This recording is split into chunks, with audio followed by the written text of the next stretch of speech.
Alors, je me présente, donc Johan Soulas de la société Sobekamat qui fait partie du groupe Firalp. Donc vous avez dû faire différents stands, donc déjà vous avez déjà dû faire le stand résonance, voilà, et au niveau com à l'entrée, vous ne l'avez pas encore fait, d'accord. Donc je ne sais pas si vous connaissez un peu la technique forage dirigé, donc je vous réexplique brièvement, donc c'est une technique sans tranchée, donc il faut s'imaginer, c'est comme le forage pétrolier, au lieu de forer à la verticale, vous forez à l'horizontale. Donc cette technique, elle consiste en quoi? Elle consiste à franchir tout ce qui est route, autoroute, rivière, voie ferrée, nationale, rond-point. Lorsque vous avez des endroits un peu particuliers, lorsque vous avez des pavés, lorsque vous avez des enrobés et ainsi de suite un peu compliqués, au lieu d'ouvrir de manière traditionnelle, vous faites cette technique-là. Donc nous avons amené ici une machine de marque D-Twitch. Donc c'est une machine qui fait à peu près entre 15 et 20 tonnes de poussée traction. Et ça fait des tirs de 24 mètres jusqu'à 200 voire 250 mètres en fonction de la nature du terrain. On va dire jusqu'au diamètre 315. Donc on peut tirer un tritube tout simplement. C'est ce qu'on fait beaucoup au niveau national en faisant du linéaire de forage dirigé, en tirant directement le tritube, jusqu'au diamètre 315 comme je venais vous expliquer. Voilà. Par exemple du RTE pour passer du 225 000 effectivement, avec plusieurs fourreaux, on peut tout à fait le faire. Tout à fait. Après, donc, cette machine-là, vous avez une tête de forage dirigé. Donc là, c'est un tricône. Ce tricône a été utilisé pour la simple et bonne raison que vous rencontrez du terrain type galet et un peu rocheux. Voilà. Donc, il faut s'imaginer, c'est un principe avec des molettes, voilà, où à l'intérieur, dans les tiges, au bout de la tête, vous avez des injecteurs et ça entraîne les molettes. Et ces molettes, c'est en fonction de la nature du terrain. Vous avez différents modèles de molettes en fonction de la dureté, tout simplement. Voilà. Au niveau de la tête de forage dirigé, vous avez une sonde. Cette sonde, elle sert à quoi?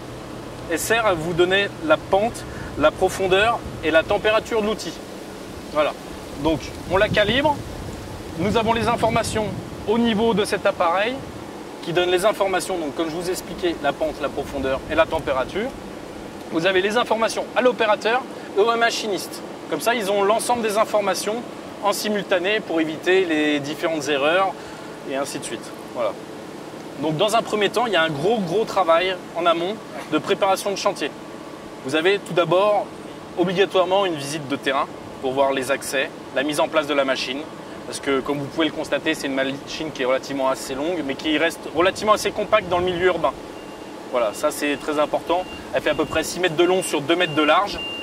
Vous avez aussi une unité, un camion avec des cuves qui consiste à faire des bouts de forage dirigés. Donc la bout de forage dirigée, c'est quoi? C'est de la bentonite. Donc c'est de l'eau mélangée avec de l'argile. Et cette bentonite, elle est différente en fonction de la nature du terrain. Vous la faites plus épaisse quand vous rencontrez du galet pour éviter que les matériaux tombent au fond du trou. Voilà. Elle sert aussi à lubrifier l'outil de forage parce qu'au bout d'un moment, il y a tellement de force de frottement au niveau de la roche et ainsi de suite que ça chauffe les outils et votre sonde elle peut brûler.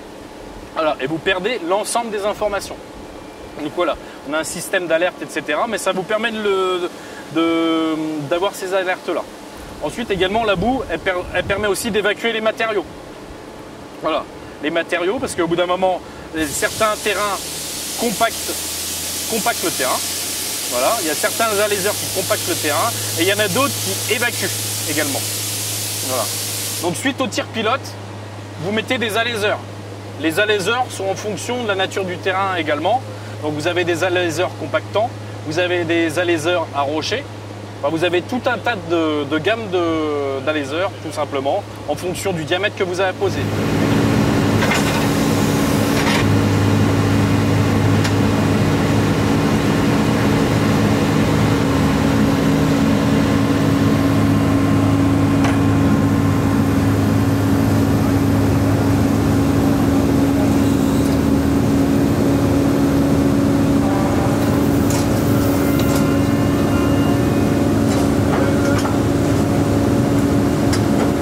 Cette machine-là, vous avez un double train de tige.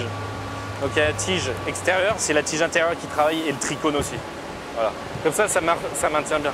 Suite au tir pilote, vous avez des aléseurs différents là. Là, c'est dans du rocher. Là, c'est un diamètre 320, un diamètre 200. Et ça, c'est un laser qui permet de... C'est un fly cutter, en fait. C'est dans de l'argile, ça découpe. Ça découpe en lamelles le terrain, tout simplement argileux. Mais là, ce qui est intéressant, c'est ces deux-là, où vous avez les molettes qui travaillent. Voilà. Et là, ça travaille vraiment dans le terrain, dans le rocher. Voilà, on peut faire des tirs jusqu'à 200-250 mètres en fonction de la nature du terrain. Vraiment très pratique en milieu urbain, c'est vraiment compact. Donc, votre tête de forage, vous avez un angle d'inclinaison et vous avez vos flexions de tis sont entre 3 et 5% et vous remontez progressivement, tout simplement. Voilà. Donc c'est pour ça qu'il faut pas mal de recul des fois pour des petites traversées de part et d'autre en fonction des réseaux existants, voilà, pour avoir les marges de sécurité.